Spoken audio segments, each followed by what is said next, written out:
Today, for our study, we go on to chapter 10 of SD 41 or SD 41.10.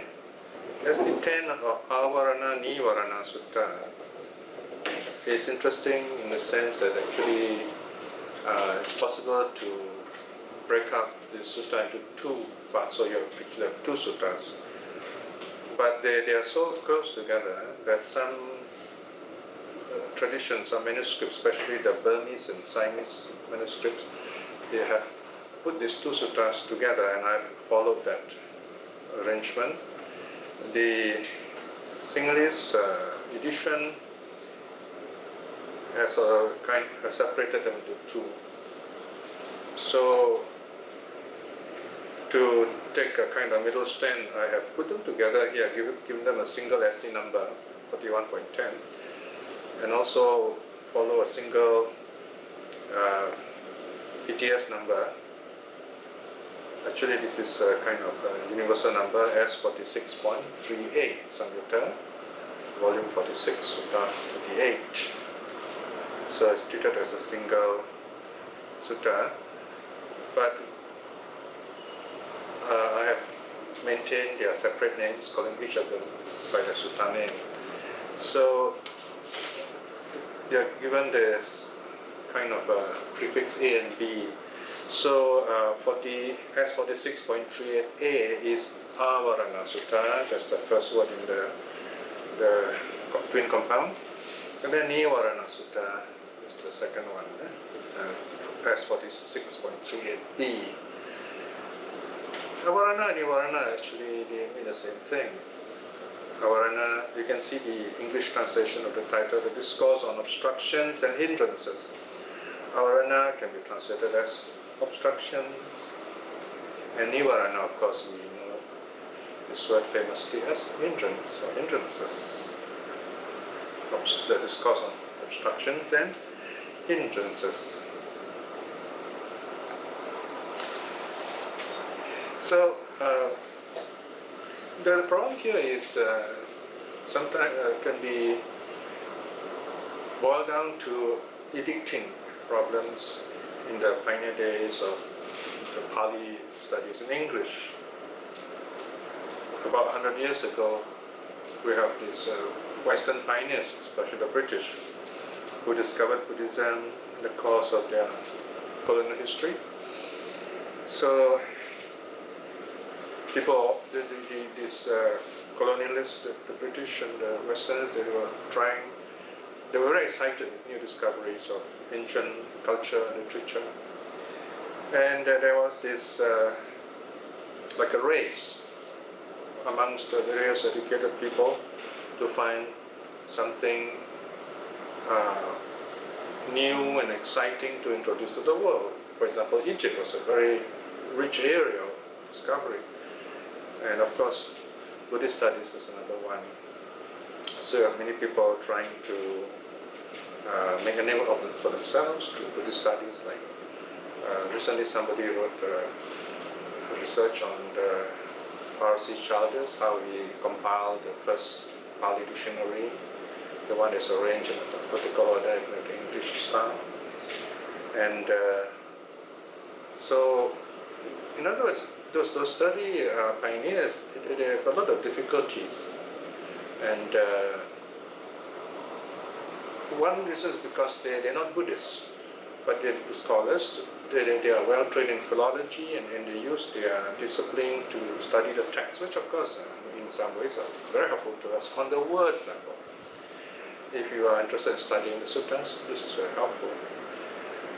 In no way this changes the spiritual aspect of Buddhism. In other words, if you really want to do meditation, for example, you have to go directly to a meditation teacher. And this meditation teacher will be living far away in the forest. He may or may not know all these wonderful developments in the 19th and 20th century, and of course in our own time, 21st century.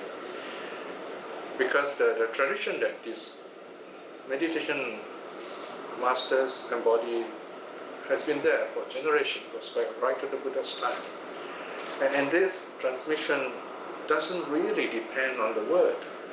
I'm not talking about Zen here. because Zen has nothing to do with early Buddhism in a sense, because early Buddhism is a complete system by itself, and it's something that is very deeply rooted in moral virtue. So this is, in other words, when meditation is concerned, you need a proper teacher to get that feeling of the peace of meditation.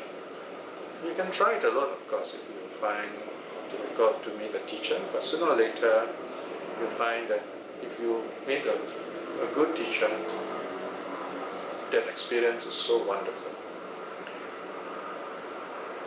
In the absence of a good teacher, do not give up your practice. Go on practicing, especially if you are studying Buddhism in faraway places, remote parts of Canada, or in Peru, South Africa, or even in Europe where there are no Buddhist centers or good teachers. You go on practicing and make sure you are close to the suttas. Keep on studying suttas, meditate, study the suttas, meditate, study the suttas. If you go on like that, the suttas become clearer, and then slowly your meditation also improve. And when you have a chance to meet good teachers, you ask them questions, and you find your practice really grow. It's very important not to fall into the sectarian trap, to get caught up with different groups and guru worship and rituals and so on. They will really slow us down, because ultimately we have to clear our mind of views. So I'm not going to the historical problems or details here, because they already found introduction here. You can read all this up about the ancient manuscripts and modern editing issues and so on. Because my interest in presenting the suttas here is to inspire you to read the suttas for yourselves, find your favorite sutta, your favorite passages. You don't have to be a sutta master, because the sutta is like eating healthy food. You don't need to be an expert in eating healthy food. You know what food is good for you, your body will tell you. And of course, if you have people or books telling you what are the good food, and you try them out and you find they help you, go ahead, right?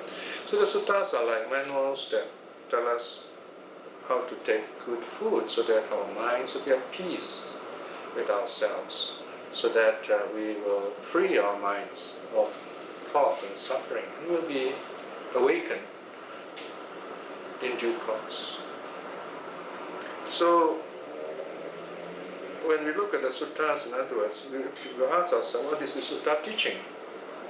Right? So that's called the instructive aspect or appreciation of the sutta. What does the sutta teach us?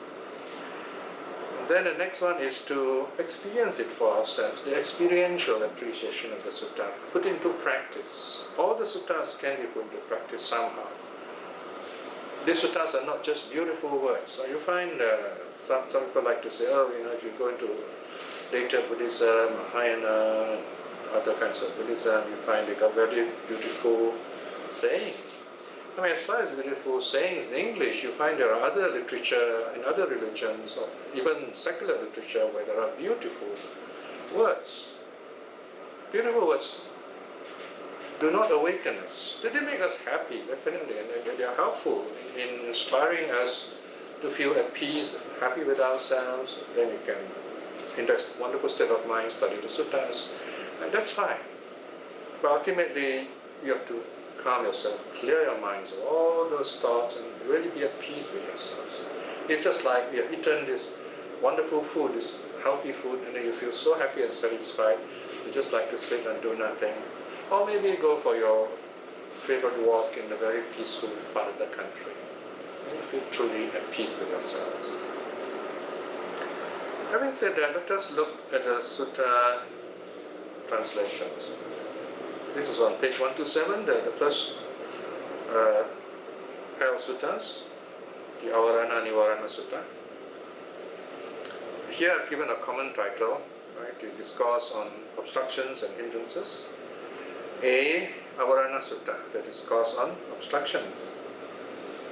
Bhikshus, there are these 5 obstructions, hindrances, mental impurities, that weaken wisdom.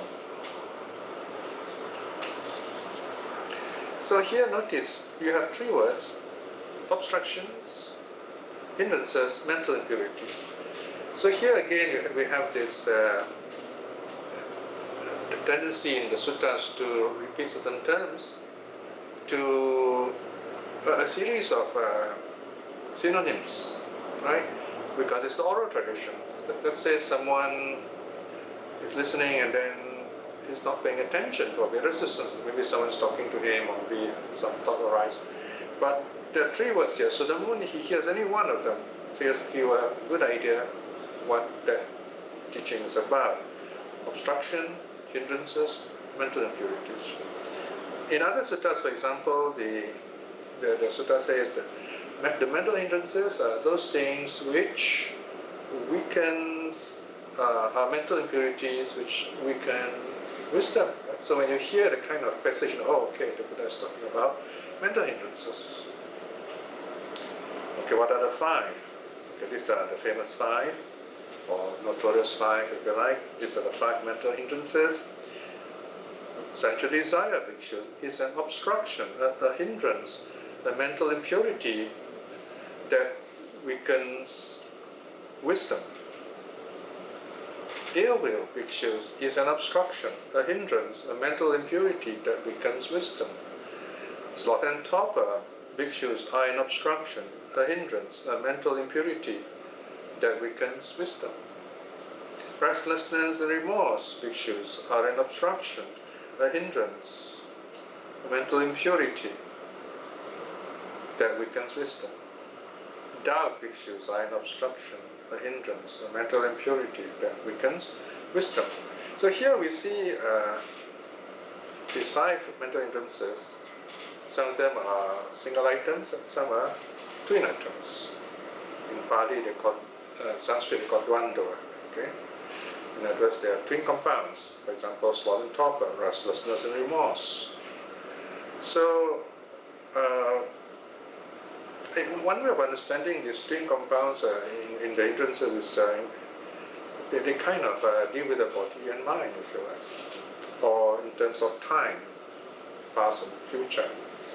Take for example, sloth and torpor. We can, in a way, take sloth to be like slowness of the body, tiredness, sleepiness of the body. Torpor is more like mental tiredness. That's one way of looking at it. There are other more complicated way of looking at this. You can look up we have a special volume on the hindrances. If you look at the front page of the book, you will see, let's see which volume is that. Volume 32, so mental hindrances. Okay?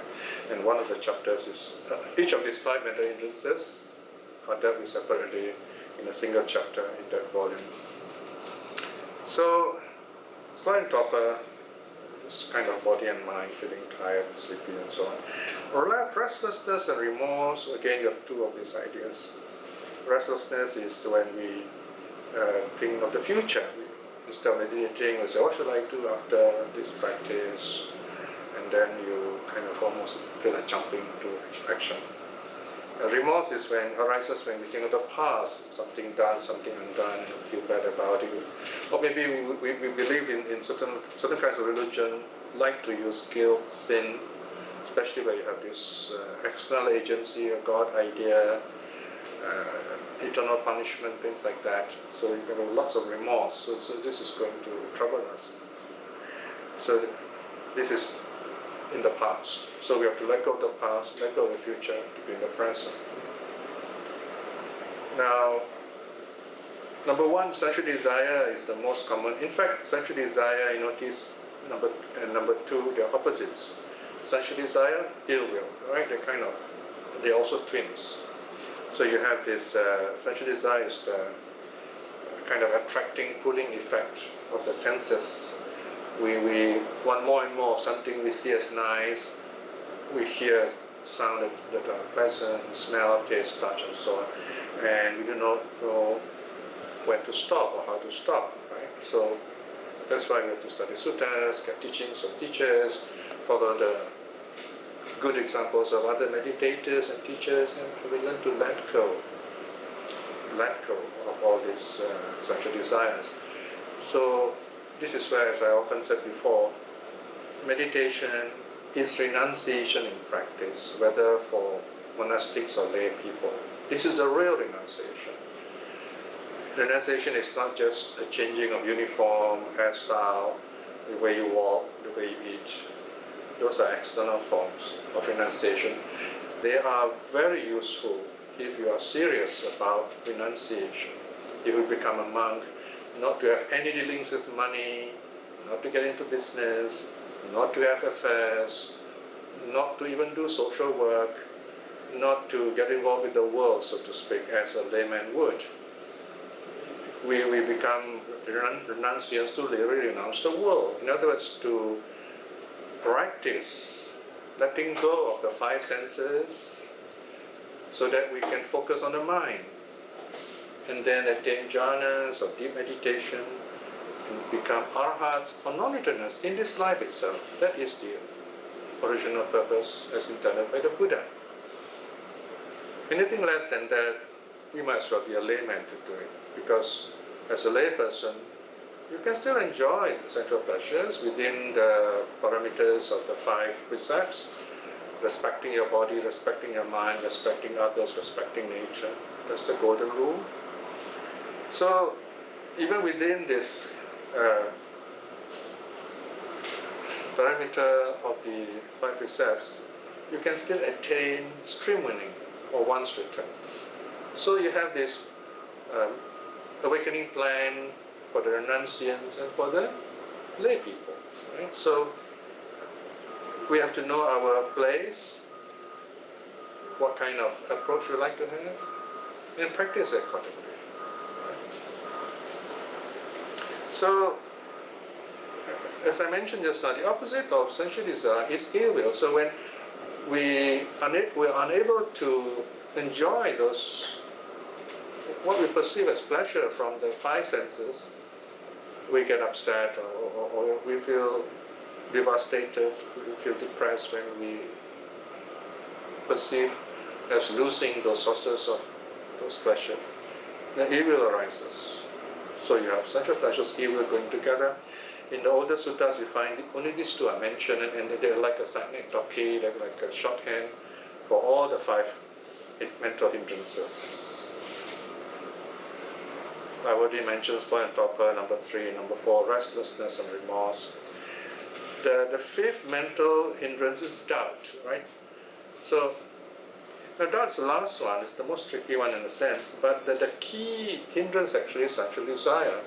It is a desire that keeps us stuck in our negativity. And sensual desire is the action of craving, if you like. Right? They kind of go together. And doubt arises from ignorance. So you have the root of craving and ignorance. Right? These two are the deep roots, very deep roots. So they kind of come out as the five mental hindrances. So what the Buddha has done is he has formulated this teaching model, the five mental hindrances, was to deal with the various forms of craving and ignorance on the level of our daily life, so that we can overcome them through meditation, and then slowly walk our way to uproot the two main latent tendencies, if you like, of craving and ignorance. Ignorance is this total blindness, not knowing what's going on, total ignorance of the Four Noble Truths, the nature of true reality. And it's a kind of blindness. And that makes us grope here and there, run all over the place, wanting to do this, to that. That's craving. Right? Craving kind of makes us want things, look for things, and so on. And ignorance is that we do not know what we're looking for, really. So because we do not know what we are looking for, we keep on looking, because we will never find what we do not know what we are looking for, basically. So very often you find people are not happy. It's not because they don't have a lot of things, They do not know what they want, they do not know what they're looking for. Right? So that's ignorance. So ignorance and craving go together in that sense. So this is the negative aspect of life, if you like. Right? So the sutta is very simple. There are only two parts. The first part is about the 5 mental hindrances, which weakens wisdom. So in a sense, these 5 mental hindrances are not just related to meditation, they are there in our daily life. In our everyday life, these 5 mental hindrances prevent us from becoming wise. We keep on chasing after pleasure of the senses, right? We like to watch TV, movies, see pleasant people, visit pleasant places. They're not really bad in themselves, but we tend to get caught up with these things to the extent that we forget personal development. So then, of course, we are losing something. Then we tend to get very negative when we are not able to get things, or we get very upset, angry with people we do not like, or we measure people, right? In some society, especially in a very developed society like Singapore, we tend to measure people.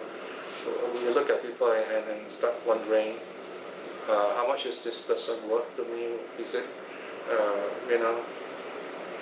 worth my while making friends with this person? How much do I get out of this kind of relationship? How much are you worth to me? Okay? That kind of measuring, right? And if we fail to get satisfaction, we feel upset and still will, right? So when you measure people, when you look at people as things and products and measurable, then ill will arises because of craving. They go together. You run after things, that's craving, and then when you get them, you cling to them, craving, clinging, and when you can't, then there is ill will, anger. So they kind of go together. No wonder people living in this way get very stressful. Why are they stressful? Because they're crushed by craving on one side and evil on the other side pressing on them. That's really stressful. And when you get to this kind of situation in daily life, you tell yourself, wow, this is really tiring. You can see it. 5 o'clock, between 5 and 10, that's when people go home in the trains and buses. And sometimes peak hour, these trains and buses and public transport are very crowded. And you see people really tired and unhappy and grouchy sometimes, not to say smelly also. So then you find they're not really happy, and you wonder why. In a sense, they stop thinking. You find your face quite expressionless. That's because they have become very tired. Body and mind are tired. They just have to go back, lie down, rest. They feel very good going home. Home is a safe place. So this safe place, of course, is our own minds. If we have a peaceful mind, that's a safe place. But we never really get there in this kind of life, because we keep going back and forth in the train of samsara, in the buses of samsara.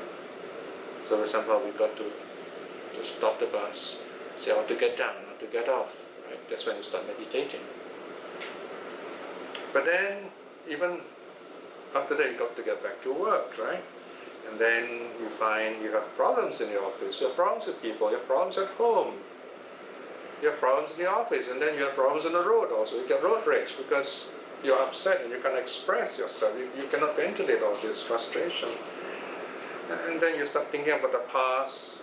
You remember something you've done, something you have not done, and you feel remorseful, guilty about all these things. Right? So that's remorse in daily life. And sometimes we feel so remorseful and guilty, we can't function. We like to see a counselor, we like to get therapy. Or we feel restless, we like to jump into the future. Right? We have a lot of money and we think, wow, now that we have a lot of money, we want more money. And then we will try to see where we can invest our money, or the people we can know, or maybe get into politics and become famous, maybe, and so on. So we become restless. So once we are restless, we become like a charging bull. We're going ahead, and whatever stands in our path, whether they are loved ones or anyone who wants to be nice to us or kind to us, they just get knocked off. sometimes in a very violent way. So we forget to become humans. This is very terrible, very painful, bringing suffering on both sides, yourself and those close to you. So restlessness as a social reality can be quite troubling. And of course, doubt. People, as humans, we are raised in a family, then we grow up, we go to school. Those are the fun period, really. You may not know this. But once you graduate, when you finish university or college, once you graduate, suddenly you find a carpet has been pulled away from under your feet. You suddenly realize, what am I going to do now? I'm all on my own. You have to start looking for a job. And everybody, or almost anyone who's looking for a job, has an ideal job. It's the kind of job we want. But the reality is, we almost never get the kind of job we want. We have to start working somewhere, somehow, and start earning a living. Then as we get used to our work, we become unhappy. We say, oh dear, there's something wrong here. I don't like these people here, or these people here don't like me, and so on. Or I don't like this job. So as long as we think like that, we're going to have a lot of problems. We're going to have self-doubt. We doubt our ability to be happy. We doubt our ability to do anything. We doubt meaning of life and so on. Because we are telling ourselves, I don't like this, I don't like this. So it's just the opposite of loving kindness. One of the things that we can learn to deal with so that we are happy is to do what needs to be done. What is it before me I need to do now? Do it. And as you do it, the law of impermanence will flow and help you. Things will change. Every moment you're with something, especially what you do not like, you're learning about yourself. What is it in this thing I do not like? And you go on doing that and find out what's going on in your mind, in your heart. Then as you do this, you find you're at peace, even when you're not liking doing something. And then people see you, they say, wow, this guy is at peace with himself, even when he's doing something which is so repetitive and uninteresting and even boring. And you get noticed in a sense, but more than getting noticed, you find you're at peace with whatever you're doing, and you're the kind of person that people would like to employ, someone who will be happy, someone who is present to what needs to be done. I like to tell a simple story. One of the things in our family, no one likes to wash dishes. But at the end of the day, after I finish my translation and I see these big piles of dishes on the kitchen sink, I tell myself, oh dear, who's going to wash this? Always end up with, Ratna, my wife, washing it all the time. So I say, why don't I just wash it? Maybe I just wash one dish. That's how it all starts. You just take one dish, you find your hands are all messed up with soap and so on. The next dish and the next dish. In the end, you find washing actually is very fun. If you reflect on the washing, as you wash, you say, look, I'm cleaning all this up. There was one disciple of the Buddha called Chula Pantaka who actually got enlightened. He became an arhat doing just that. He held a piece of cloth, he was rubbing and says, cleaning, cleaning. So it's very much like when you're washing the dishes, just say cleaning, cleaning, and you see those dishes that were dirty before becoming clean. And that's a spiritual experience in this life itself. Something mundane, something people can hate, you feel you're forced to do, but if you do it as simply in the moment, you find it's so much, something you can learn about yourself. The simplest thing in life are the deepest things that teach us. If we are present to the moment. So do not doubt yourself. Do not doubt your ability to learn and to change and to be happy. So let's say you have temporarily overcome these 5 mental hindrances. Maybe at this point you have been listening to this talk, you feel really good. At the end of this taping, perhaps you might like to practice meditation. So the question now is, what happens when you really meditate? So this is the next teaching model, the very famous 7 awakening factors model. Now let's look at verse 5. Okay?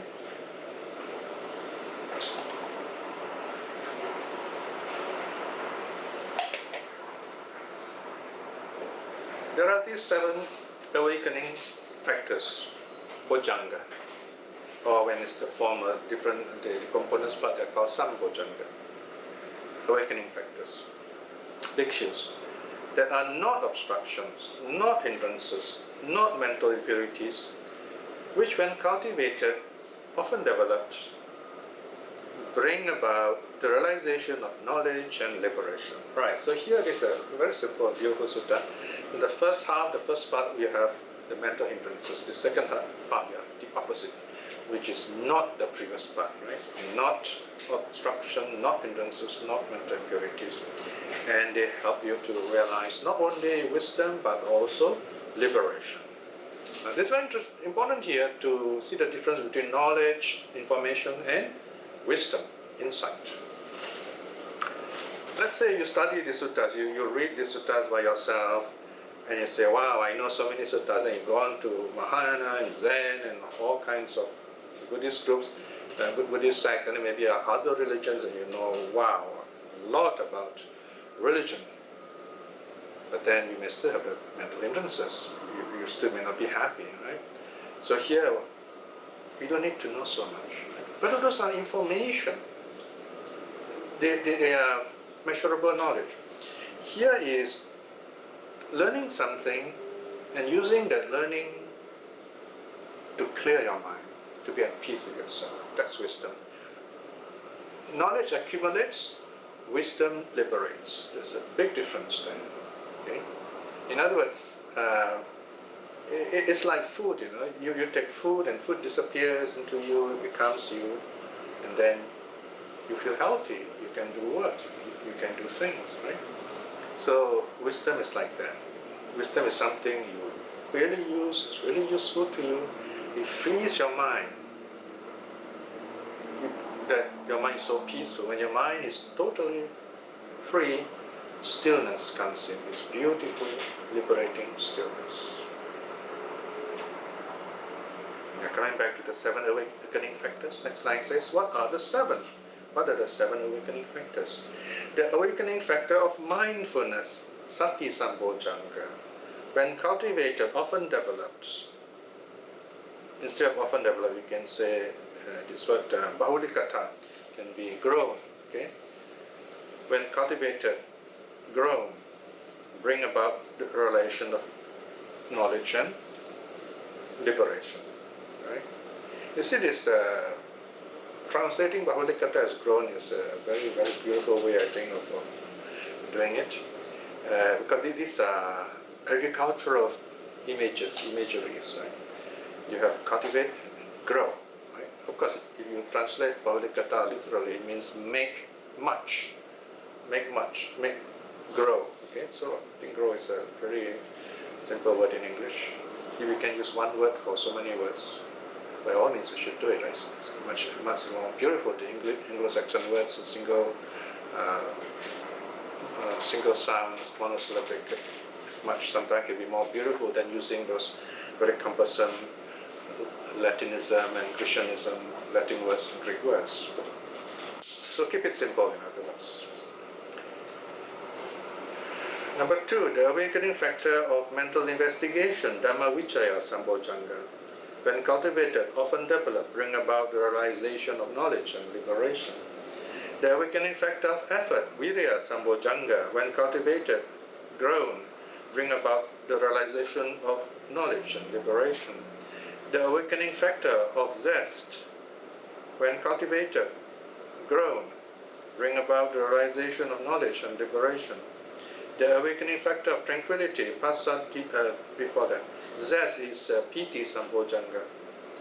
Tranquility is passaddhi sambojjhanga. When cultivated, often develop, bring about the realization of knowledge and liberation. The awakening factor of concentration, samadhi sambojjhanga. When cultivated, grown, bring about the realization of knowledge and liberation. The awakening factor of equanimity, upekkha, when cultivated, grown, bring about the realization of knowledge and liberation. These bhikshus are not obstructions, not hindrances, not mental impurities, which when cultivated, often develop, bring about the realization of knowledge and liberation. So here we have 7 awakening factors. In other words, these are practical activities or stages, if you like, of meditation. So this is one way of looking at how do we meditate? What really happens when we meditate? Where do we begin? We use this teaching model of the 7 awakening factors. This is meditation for self-awakening, at least some levels of self-realization. Meditation begins with, number 1, mindfulness.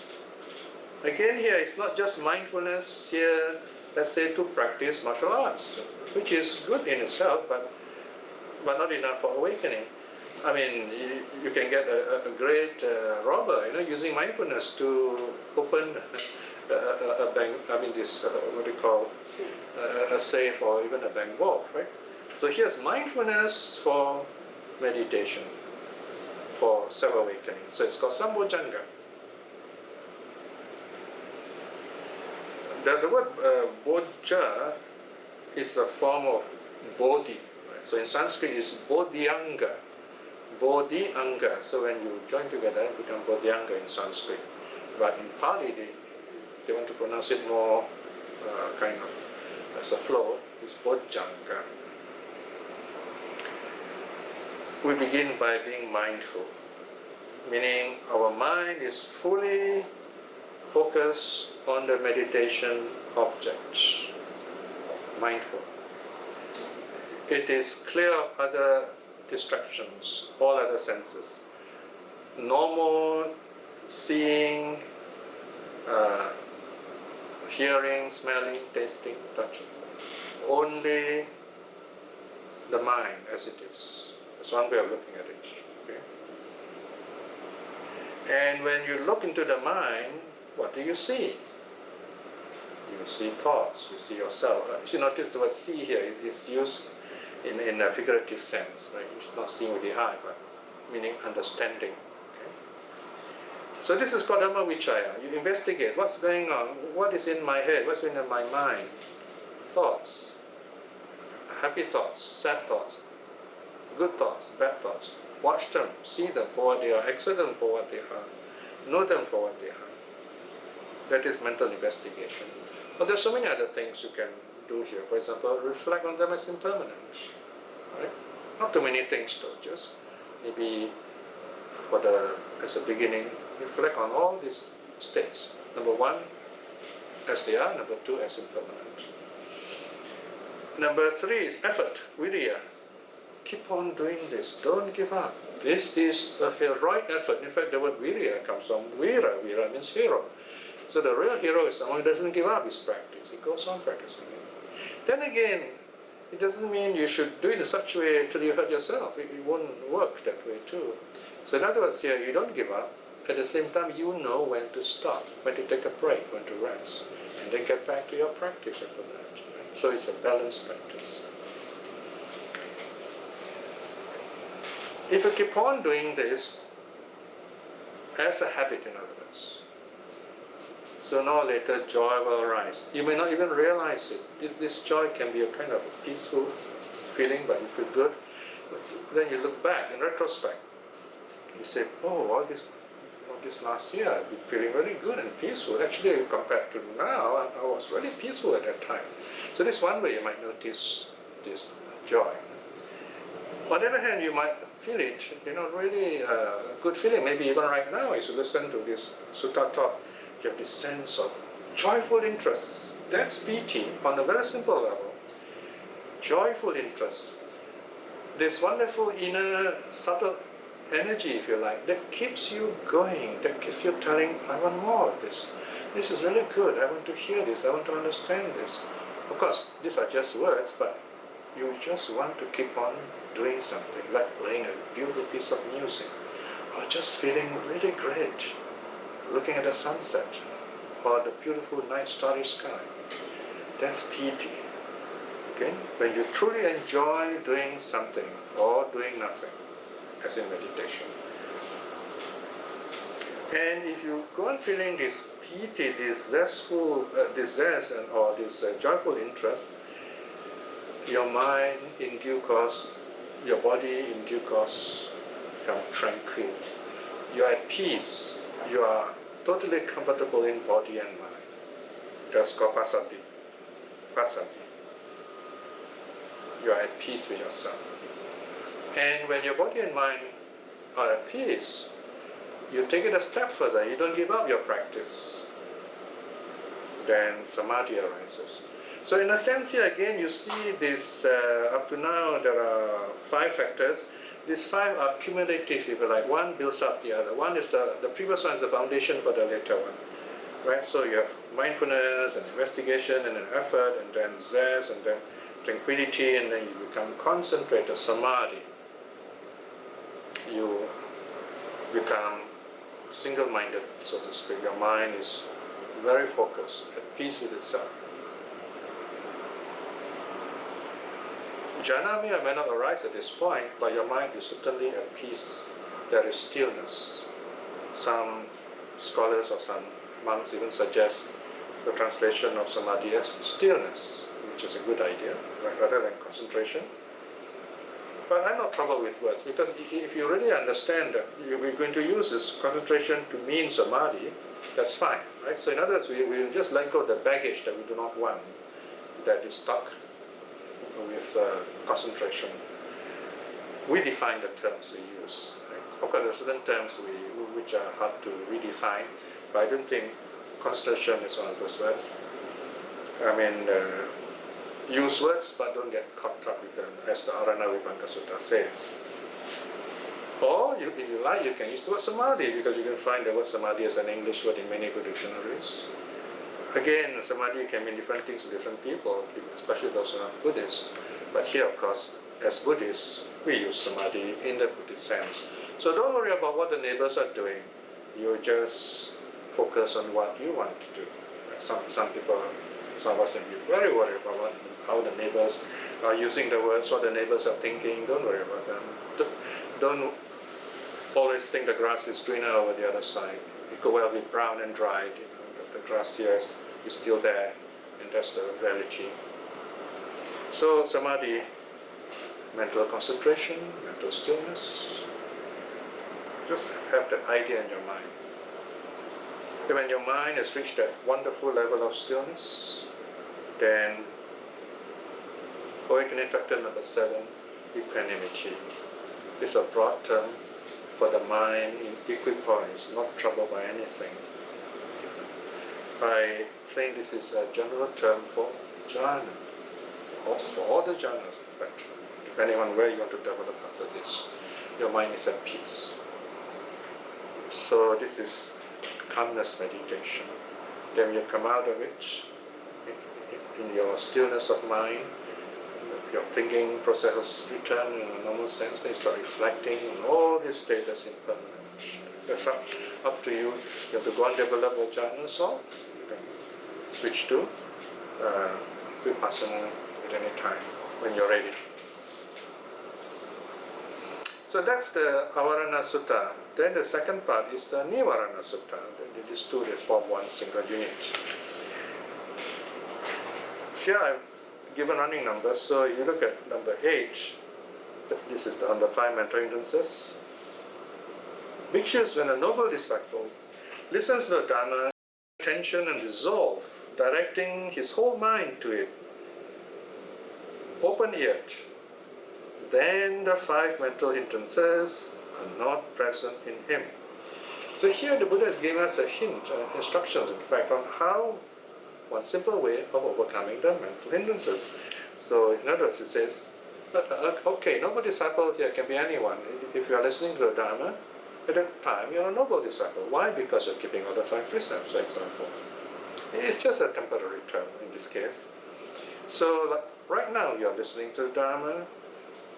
Hopefully you are giving it full attention and resolve, and you are directing your whole mind to it, and you're open-eared, right? You can hear me also. It's amazing. Now, modern technology can make you see me, can you hear me, and I'm trying to present the Dharma to you. And right now you can say that the 5 mental hindrances are not present in you for this present moment, at this very moment. So that's one way of looking at it. Isn't it a wonderful experience? So we try to extend this kind of experience. Then the Buddha says something else. He goes on further and says, at that time, the 7 awakening factors are developed to perfection. And what are the 5? Okay, so in other words, if you go on to take a step further and meditate, then the 7 awakening factors will go into action. And they'll be fully cultivated if you make that effort. And then the Buddha goes into the same sequence of teaching sequence again. And what are the 5 mental hindrances that are not present at that time? The hindrance of sensual desire is not present at that time. And then here we'll start and talk restlessness or remorse, spiritual doubt. Right? So the 5 mental hindrances I mentioned again. And then in section 10, the 7 awakening factors are mentioned. And what are the 7 awakening factors, Satta Vajjanga, that are brought to fulfillment through cultivation in him? The awakening factor of mindfulness, of mental investigation, of effort, of zest, of tranquility, of concentration, and of equanimity. Right, so again the Buddha closes with a reminder. 11. Bhikshus, when a noble disciple listens to the Dharma, giving it attention with resolve, directing his whole mind to it, he is open-eared, then the 5 mental hindrances is not present in him. At that time, the 7 awakening factors are brought to fulfillment through cultivation. So, this is the sutta end stage. Okay, let us now do a bit of closing reflection. It's always a joy to be able to listen to the sutta teaching. Sutta teaching in a sense slightly different from Dharma teaching. Suttas, it's like playing a classical piece of music. And you try your best to play it in the right environment, the right audience, and so on. So the presence of the suttas means you have this really wonderful work of art, this masterpiece still present with us. And if we lose them, then we are left with mediocre works or even false teachings. They're not very helpful.